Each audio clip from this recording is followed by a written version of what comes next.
Hello, fellow weebs. Welcome back to Weeb Nation. Today we'll be going over the top 5 saddest anime movies of all time.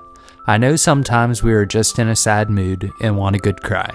These upcoming movies really pull at your heartstrings and truly appeal to your emotions. Before we start today's video, don't forget to subscribe and like for future content.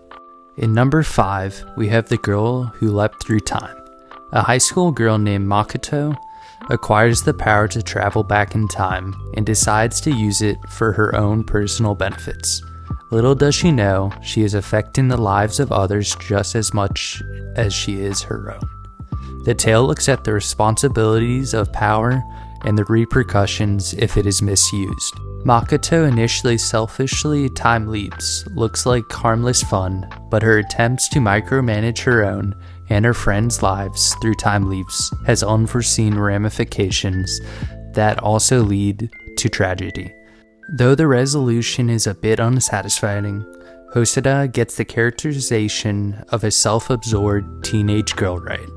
He is also very effective in extracting powerful emotions, particularly when Makoto makes an all-important decision to embrace the uncertainty of life. In number 4, we have 5 centimeters per second, a tale of two people, Tono Takagi and Shinohara Akari, who were close friends but gradually grew farther and farther apart as time moves on. They become separated because of their families, yet continue to exchange contacts and forms of letters. Yet as time continues to intrude on, their contact with one another begins to cease. Years pass and the rift between them grows larger every second. However, Takagi remembers the times they have shared together, but as life continues to unfold for him, he wonders if he would be given the chance to meet Akari again as the tale embarks on Takagi's realization of the world and people around him. At the same time, the author adds more layers of the tale of youthful love, though there's always something reassuring in the way he ends his narrative. The author also addresses the character's darker realities. He breaks a lot of our preconceptions about teen romance. The author dives deep into these people's bitter core. There are quite a few powerful moments here that could hit you like a ton of bricks. In number 3, we have Your Name. This movie centers on a young girl, Mitsuha, or Miki, as she longs to be a boy in Tokyo in her next life. In order to make this happen, she switches bodies with a boy named Taki Tachibana. This switch has benefits for both, as Taki manages to get a girlfriend and Miki manages to become popular in school. However, the body switch comes to an abrupt end. Taki, wanting to switch back, goes to find Miki in her real life. However, as he relies on his memories to find her hometown, when he eventually finds her town, he realizes it was destroyed by a comet 3 years ago.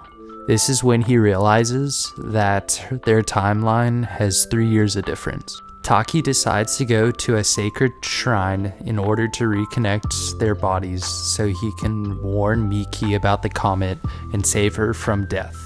When he reunites with her again, he realizes that she is in love with him. They both feel mutual about loving each other. Taki tries to warn the town people to evacuate. However, he and Miki begin to separate once again due to their timelines, and Miki wakes up in his own life, unable to remember anything.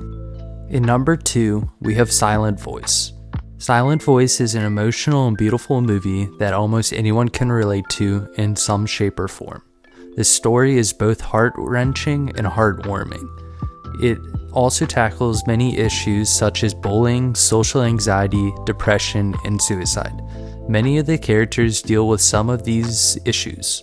The issues the characters deal with in the past ultimately leads them into becoming what they are in the present movie. Hoya Ishida, a former delinquent, bullies the death girl, Shoko Nishimura, with his friends joining in. Finally, when Shoko is forced to transfer to another school after enduring a period of most cruel bullying, all of Ishida's friends, as well as the teacher, blame him for bullying her into leaving. He is made the scapegoat, despite the various levels of blame that the others have had in torturing her. This results in Ishida himself being bullied and ostracized well into high school. Go watch them reconnect in high school and potentially become friends after being many years apart. In number 1, we have I Want to Eat Your Pancreas. Cinema's idea of Saddest story often includes cancer-afflicted youngsters. An unnamed protagonist happens to find a diary in the hospital one day. The diary belongs to his classmate, a girl named Sakura Yamauchi, who is revealed to be suffering from a terminal illness in her pancreas, and who only has a few months left to live. Sakura explains that the protagonist is the only person apart from her family who knows about her condition. The protagonist promises to keep Sakura's secret despite their completely opposite personalities. The protagonist decides to be together with Sakura during her last few months. The film is beautifully animated despite its predictability, does a fairly good job in exploring themes of friendship, grief, and death. As anticipated, a bond develops between Sakura and our main protagonist. Gradually, yet the author was able to overwhelm us with sadness. Go watch this movie to watch a truly sad tale. Thanks again for watching today's top 5 saddest anime movies of all time. If you enjoy this type of content, please to make sure to hit that subscribe button and like the video. Also leave in the comments section what you would like to see next. I will see y'all fellow weebs in the next video.